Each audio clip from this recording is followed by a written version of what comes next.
એટલે કે શ્રી કાંઠાગોરની વાર્તા સાંભળીશું.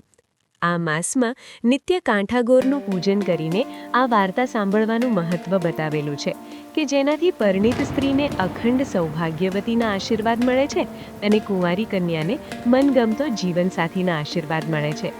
તો અંત સુધી મારી સાથે જોડાયેલા રહેજો, કાંઠાગોરની વાર્તા સાંભળજો અને નીચે કમેન્ટ સેક્શનમાં પુરુષોત્તમ માસ નિમિત્તે જય શ્રી કૃષ્ણ લખજો. તો આવો હવે આપણે આ વિડીયોની શરૂઆત કરીએ અને વાર્તા સાંભળીએ. તો બોલીએ પુરુષોત્તમ ભગવાન કી જય. શ્રી કાંઠાગોરની વાર્તા. ભૃગુપુરમાં એક ડોશી રહે. ડોશીનું નામ જમના ડોશી. ડોશીને 2 દીકરા, બેય ખાધે પીધે સુખી. પણ ડોશી દીકરાથી જુદી રહે અને ધર્મ ધ્યાન કરે, કથા કીર્તન કરે, કોઈને ખવડાવીને ખાય એવું સત્યો જીવ. અધિક માસ આપતા જમના ડોશીએ તો વ્રત લીધા, સાથે નાની વહુએ પણ વ્રત લીધું. સાસુ વહુ નદીએ નાહવા જાય, કાંઠાગોરની વાર્તા સાંભળે અને એકટાણો કરે. આ જોઈને મોટી વહુ તો મોં મચકોડે. પૈસાદાર બાપની દીકરી એટલે લાડમાં છકી ગયેલી. ધર્મને ધતિંગ કહે, એકટાણાનું અપમાન કરે, ભજનને ભાંડે. વળી રૂપાળી વહુ એટલે જમીનથી વેત ઊંચી ચાલે. જ્યારે નાની વહુ તો બિચારી ગરીબ ઘરની, નાનપણથી જ ધર્મના સંસ્કાર મળેલા, સાવ ભોળી, પારકાના દુઃખે દુઃખી થનારી. એક વખત એને વિચાર આવ્યો કે અધિક માસનું વ્રત જેઠાણી કરે તો એને ભગવાન ફળે. ભોળી દેરાણી તો ગઈ જેઠાણી પાસે અને કહેવા લાગી કે ભાભી રે ભાભી, વ્રતમાં રૂડું વ્રત અધિક માસનું, તમે ચાલો ને અમારી સાથે. નદી કાંઠે નાહીશું, વાર્તા સાંભળશું, એકટાણું કરીશું અને મંદિરે જઈ કથા સાંભળશું. ભગવાન તો ભાવનાના ભૂખ્યા છે. આ સાંભળીને જેઠાણી છડકો કરતા બોલી, જા બાઈ જા, તું છે વેવલી ને ડોશી છે નવરી. મારે તો ઘડીની એ નવરાશ નથી. કરમ ફૂટે ઈ કાંઠાગોર પૂજે. મારે તો લીલા લહેર છે. મારે તો ધણી પેઢીએથી આવે, પુત્ર નિશાળેથી આવે, દીકરી સાસરીએથી આવે, વહુ પિયરથી આવે. મારે તો 32 ભોજન ને 33 શાક, કપાળે ટીકો ને કાંખમાં કીકો, ઝૂલતું પારણું ને ઘમ્મર વલોણું, ખદબત્તી ખીચડી ને સુવાવડી દીકરી. તમારે રહો ભૂખ્યા અને બાંધો પુણ્યના પોટલા. જેઠાણીનું આવું અભિમાન જોઈ બિચારી દેરાણી તો ગળગળી જ થઈ ગઈ. ભગવાનનું અપમાન ભક્તથી સહન થાય ખરા? એ તો ગઈ સાસુ પાસે, એટલે સાસુમાં કહે કે કરે ઈ ભરે ને વાવે ઈ લણે, એના તર્યાઈ ઈ જ ભોગવશે.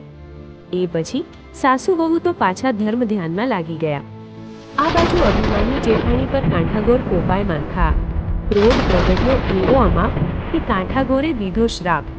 પતિ પેઢીએથી ના આવ્યો, દીકરો નિશાળેથી ના આવ્યો, દીકરીના સાસરિયા કોપ્યા અને સીમના ઢોર સીમમાં જ રહ્યા. જ્યાં સુખની છોડ ઉડતી હતી ત્યાં કાગડા રોવા લાગ્યા. અભિમાની જેઠાણીના તો ગાત્ર જ ગળી ગયા. સુખમાં સાંભળે સોનું ને દુઃખમાં સાંભળે દેવ. જેઠાણી તો ગઈ દેરાણી પાસે ને રડતા રડતા કાળા કેરની વાત કરી. દેરાણી એને છીકણી સૂંઘતા સાસુ પાસે લઈ ગઈ.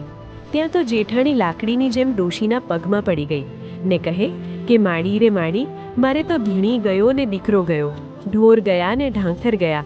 સવળા નાખું તો અવળા પડે છે, માટે માર્ગ ચિંધો, તમે કહો એ માર્ગે હાલીશ. ત્યારે સાસુ બોલ્યા કે વહુ રે વહુ, તે કાંઠાગોરને ગાળો દીધી અને એમનું અપમાન કર્યું એનો આ પ્રતાપ છે. કાંઠાગોર રીજે તો રાજ દે અને ખીજાય તો ખેદાન મેદાન કરે. છૂટવું હોય તો પુરુષોત્તમ માસનું વ્રત કર. કાંઠાગોરને રીઝવ, મનથી માફી માંગ. થાય એટલું ધર્મ કરીએ, ન થાય તો હાથ જોડીને બેસી રહીએ, પણ ધર્મનું અપમાન ન કરીએ. એટલે જેઠાણી રડતા રડતા બોલી કે માડી રે માડી, હું તો આંધળીને વળી અજ્ઞાન, ન ધર્મ જાણવું ન ધ્યાન, કઈ રીતે કાંઠાગોરને રીઝવું? એટલે સાસુ બોલ્યા કે ખંભે લાલ ચુંદડી, હાથમાં દૂધનો કળશ, થાળમાં અબીલ ગુલાલ, ધૂપ દીપ અને શ્રીફળ સોપારી લઈ કાંઠાગોરનું નિત્ય પૂજન કરો. કાંઠાગોર રીજે તો અભરે ભરે. જેઠાણીએ સાસુના કહ્યા પ્રમાણે કરીને કાંઠાગોરને રીઝવ્યા. આંખમાંથી આંસુની ધાર વહેવા લાગી. શ્રદ્ધાથી ધ્યાન ધરી ક્ષમા માંગી. પછી ચુંદડી ચઢાવીને ખોળો પાથરી ક્ષમા માંગી કે હે માં, પુત્ર કપુત્ર થાય, માતા કુમાતા ન થાય, માટે દયા કરો દયા કરો. 7 ભવમાં આવી ભૂલ નહીં કરું. જેઠાણીના સાચા પછતાવાથી કાંઠાગોર રીઝ્યા. પુત્ર અને પતિ કુશળક્ષેમ પાછા ફર્યા. દીકરીના સાસરેથી શુભ સમાચાર આવ્યા. સીમમાંથી ઢોર ઢાંખર પાછા ફર્યા અને સૌ સારાવાના થયા. એટલે હવે જેઠાણીએ આજીવન પુરુષોત્તમ માસનું વ્રત કરીને કાંઠાગોરનું પૂજન કરવાનો પવિત્ર સંકલ્પ કર્યો. હવે જેઠાણી ધર્મ ધ્યાન તરફ વળી તેથી દેરાણી અને સાસુમાં પણ રાજીના રેડ થઈ ગયા. હે કાંઠાગોર, તમે જેવા જેઠાણીને, નાની વહુને અને સાસુને ફળ્યા એવા વ્રત કરનાર, વાર્તા વાંચનાર સાંભળનાર તથા વિડીયો જોનાર સાંભળનાર સૌને ફળજો એવી જ તમારા ચરણોમાં અમારી પ્રાર્થના છે. તો મિત્રો, આ વાર્તામાંથી આપણને એ શીખ મળે કે ભગવાનની ભક્તિ કરવામાં ક્યારેય ધન કે રૂપનું અભિમાન હોવું ના જોઈએ, અને જો ભૂલથી પણ અભિમાન આવી જાય તો ભગવાનની સાચા મનથી ક્ષમા માંગી લેવી જોઈએ. જો આપણે વ્રત કરી શકતા ન હોઈએ તો જે લોકો વ્રત કરતા હોય તેનું અપમાન પણ ન કરવું જોઈએ. એટલે કે ટૂંકમાં કહીએ તો સુખ હોય કે દુઃખ, ભગવાનને ક્યારેય ભૂલવા ન જોઈએ. તો બોલીએ કાંઠાગોર કી જય.